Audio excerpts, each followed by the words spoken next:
Okay, welcome to Grumpy Vegan Grandad.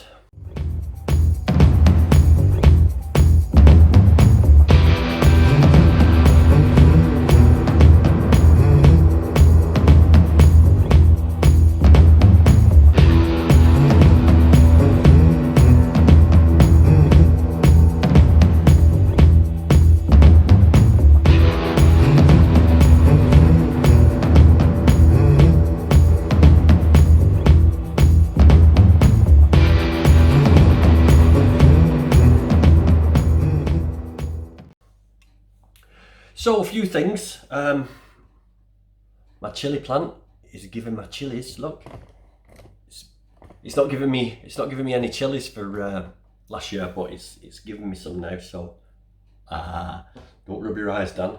Don't rub your eyes. So hope you enjoyed the interview with Mark and Romeo on Saturday. Really enjoyed that. Really interesting. I wanted to go a little bit deeper. But Romeo was having problems with his connection and he was struggling to hear us. You may have seen his face sort of like that, as though he was getting annoyed or really thinking about questions. It wasn't. It was the fact that he could just about hear us. I don't know what the problem was, but he was really gutted about it. But I think it all came across really well, and I managed to steer him into the points I wanted him to talk about eventually. But I enjoyed that. I've also started a new job. It's more local. The previous job I was doing that did Fridays, Saturdays and Sundays and left me all week free. It was a 25-mile drive there and a 25-mile drive back. And after driving all day in an Arctic, I thought, nah. And this job opportunity come up, which is a 10-minute walk away, which means I don't have to use the car, which is number one point. Because if I use the car, my wife has to then pay for a taxi, which is like 25 quid a day. So it just works out nice. But unfortunately, it means that until I get my feet under the table, I'm going to have to work whatever shifts they give me just to, get on a nice even footing. Because obviously I'm an agency worker and they want the most out of me, but they've also got to be flexible with me. But I like to do everything they ask first. Kiss their ass is the technical term for this. Kiss their asses for a while. Because obviously, with me being an actor, I could get an audition call tomorrow. I've got a shift for tomorrow, but I could get an audition call tomorrow and I would have to ring the agency up and say, look, I can't make it tomorrow. So I want to get my feet under the table, explain to them my position as being an actor, and fingers crossed I've got loads of auditions, but so that's the situation at the moment. So I've worked today and probably work 4 or 5 days this coming week, so I haven't got as much time to create content. It might be a good thing because it'll give me 4 or 5 days to think and to think of valuable stuff that I can give you, valuable information. I just want to give you good content, and so yeah, it looks like I'm gonna have to sort of mash everything up into one recording a week maybe. So anyway, we'll see how it goes.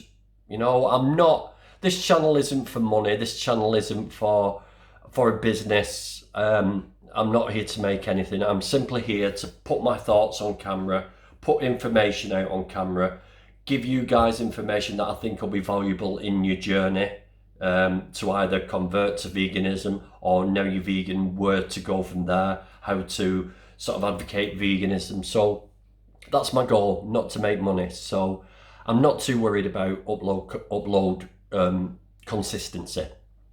So I hope that all makes sense. So please don't abandon me if you don't get an upload for a couple of weeks or whatever, but I'm going to try my best to fit it all in. So yeah, back to the point. So I've been watching a few carny YouTubers and they seem to sort of like put views across, put information across without any backing, just anecdotal and all this stuff. And I thought, well, why don't I do that? but not as you think. What I want to do is take points and just give you my view on it. When I say there's medical evidence, it means, or scientific evidence, it means I've seen the scientific evidence and I've read the report and what it says about it, or I've picked something up off documentaries, whatever. The information is out there. If you don't believe me, go out and research it yourself. But I'm just going to give you my view on these questions that I'm getting. Quite a few vegan friends of mine who are coming over on WhatsApp or on the channel or on Instagram, Facebook, and saying, Danny, someone's asked me this question, how would you answer that? So I don't know how this feature's going to go, but I'm going to try and answer a couple of questions in a video and give you my view on it, and just leave that with you, let you work it out. So today, this one, I want to talk about Cavemen Tho. There's two linked, but the first one is Cavemen Tho. They ate meat. Okay, they were big meat eaters. Actually, there's another thing I want to address on this as well. Now, there's quite a lot of theories why humans, well, the pre-humans went onto 2 feet, went bipedal. And the theory that I find more, how can we put it, more credible is this. I mean, first of all, carnies say to me, some have said to me, oh, we went on 2 feet so we could throw spears and we could run away from prey or run after prey. Okay, so to me that doesn't sit right, because number one, right, the fastest animals are the ones on 4 legs, not 2. We are slower on 2 legs. There's not many animals that go on 2 legs that are fast. Kangaroos, but they use a completely different system. Ostriches, they're the only ones I can think of that are fast, but not as fast as a frigging cheetah, you know?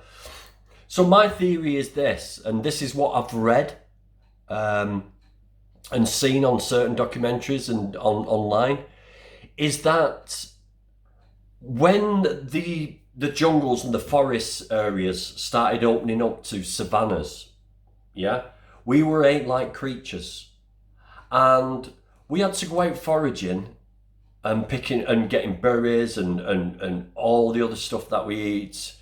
We had to pick that up, and then we had to go back to our base where we lived, wherever we was. But we had to cross these savannas. Now,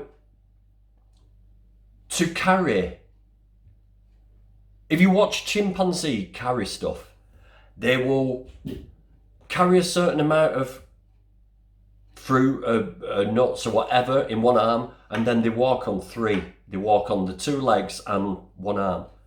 And they carry so much. I'm doing this actually, I should do it like this. And they carry so much, like this. But they reckon the reason we started walking on 2 legs was because we can carry more booty when we're using 2 arms. So you imagine 3 legs like this, and then what we can carry like this. It makes more sense to go running across the savannas, holding all our food and bits and bats that we've picked up. So I find that an interesting one. But back to the cavemen though. So cavemen, and people seem to use this as an excuse for eating meat, but I'm not going to go down for the animals. I just want to use a little bit of common sense. Just, you'll see where I'm going with it as we talk through it now. So firstly, they say as cavemen we just ate meat all the time. Okay, so there's a few reasons why this is wrong. Now, the scientific research that has been done has been a new method of testing these areas where they knew that Neanderthals and prehistory men first camped and lived. And what they're finding is that, yes, there's lots of animal bones in the excavations. However, animal bones don't rot down. They stay as bones. So they were finding lots and lots and lots of animal bones, and that was it. So the assumption was that cavemen ate a lot of meat. But new methods now of testing the soils found that there was hell of a lot of plant matter. Hell of a lot. And they've come to the conclusion that they were majority plant eaters, which does make sense, because we did evolve on the equator where it's very, very hot. Very hot. So this is where the common sense comes in. This is where common sense sort of takes over, okay? Now, I'm a man, okay? I know it's hard to tell. But I'm a man who, if I've got nothing to do, I won't do anything. Because us men, we're lazy bastards. You look at some of the indigenous tribes that have not really been affected by outside influence, modern influence now. And you will see the men all sat round, playing, carving, pissing about, while the women are beating the grains and washing and going getting water. That's how life sort of was back in the day, back in the caveman day.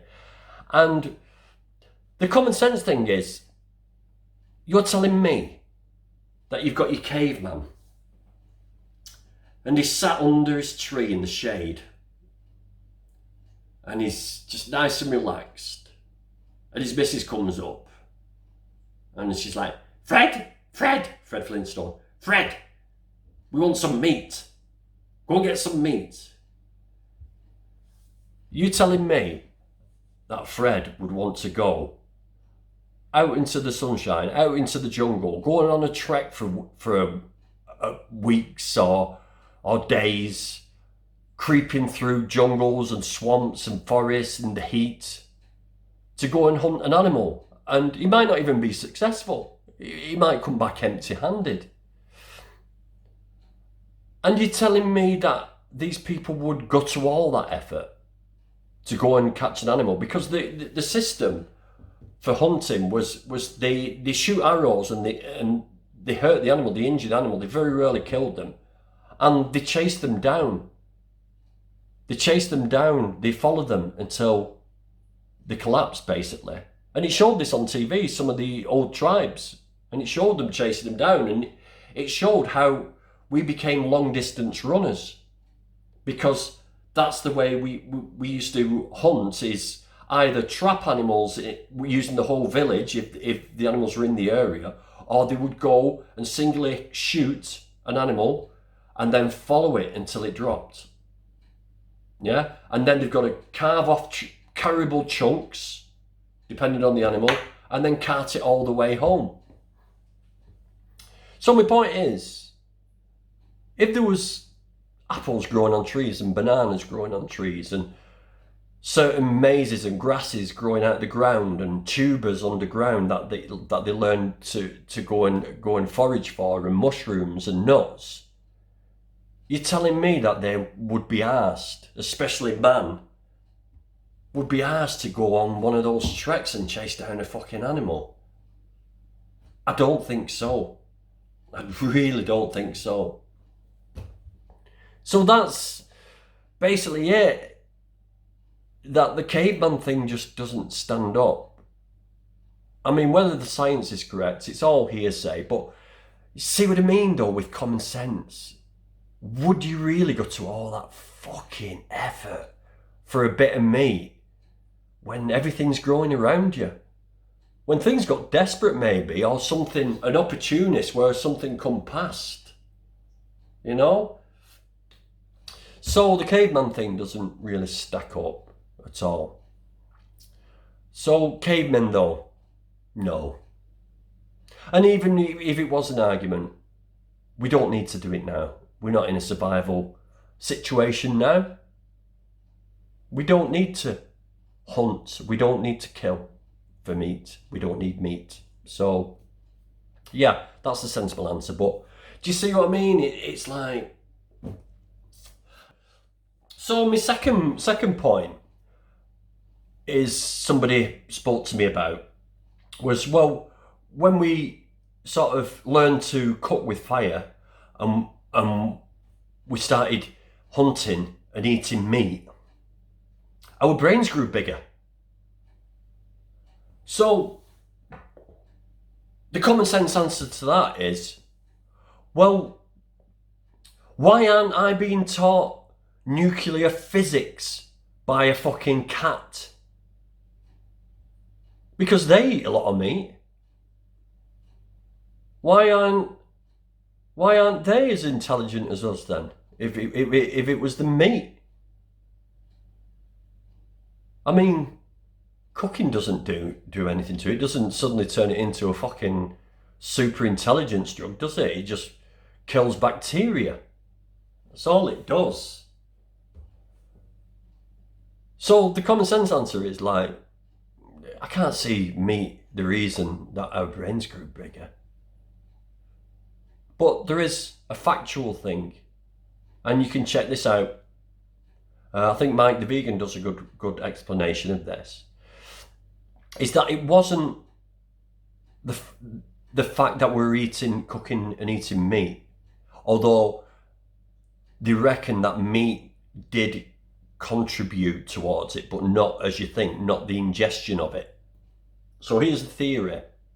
The theory is, and well, this is true, our brains use, I think it's 65 to 75% of the body's glucose just to function. And starches are the main contributor towards glucose. Starches convert to glucose once they're eaten.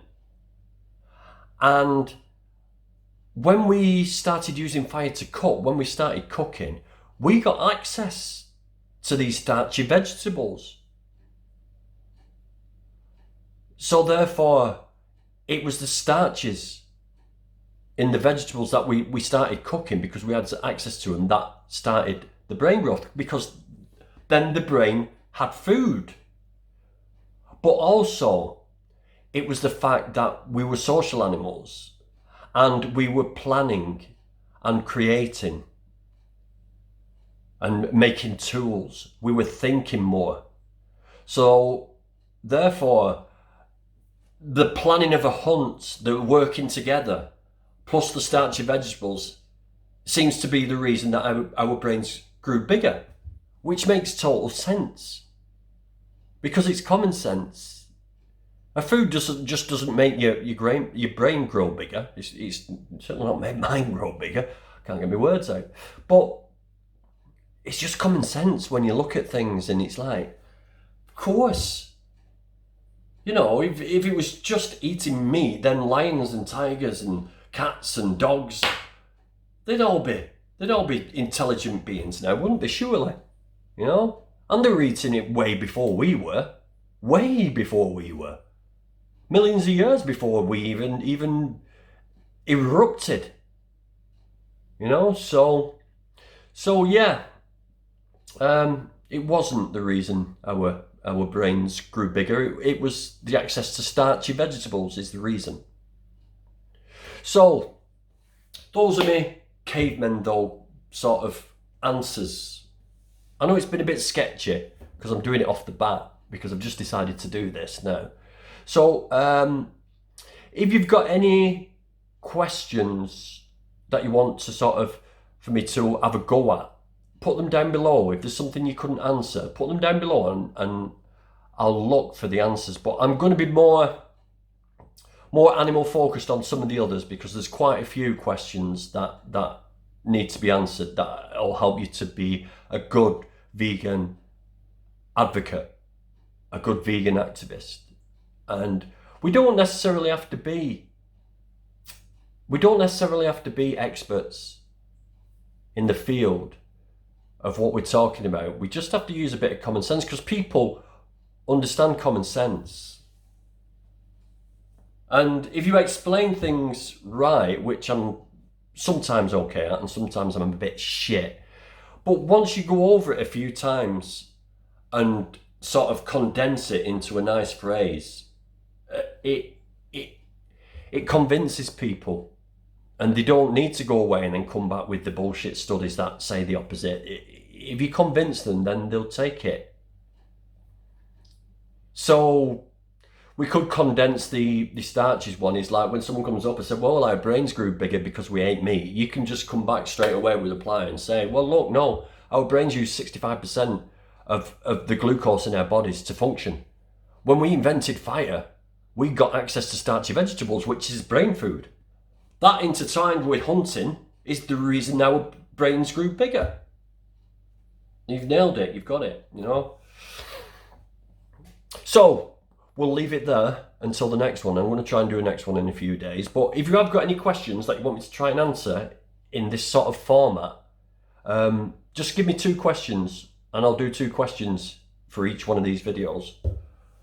So, save the animals, save the planet, save yourself. Go vegan.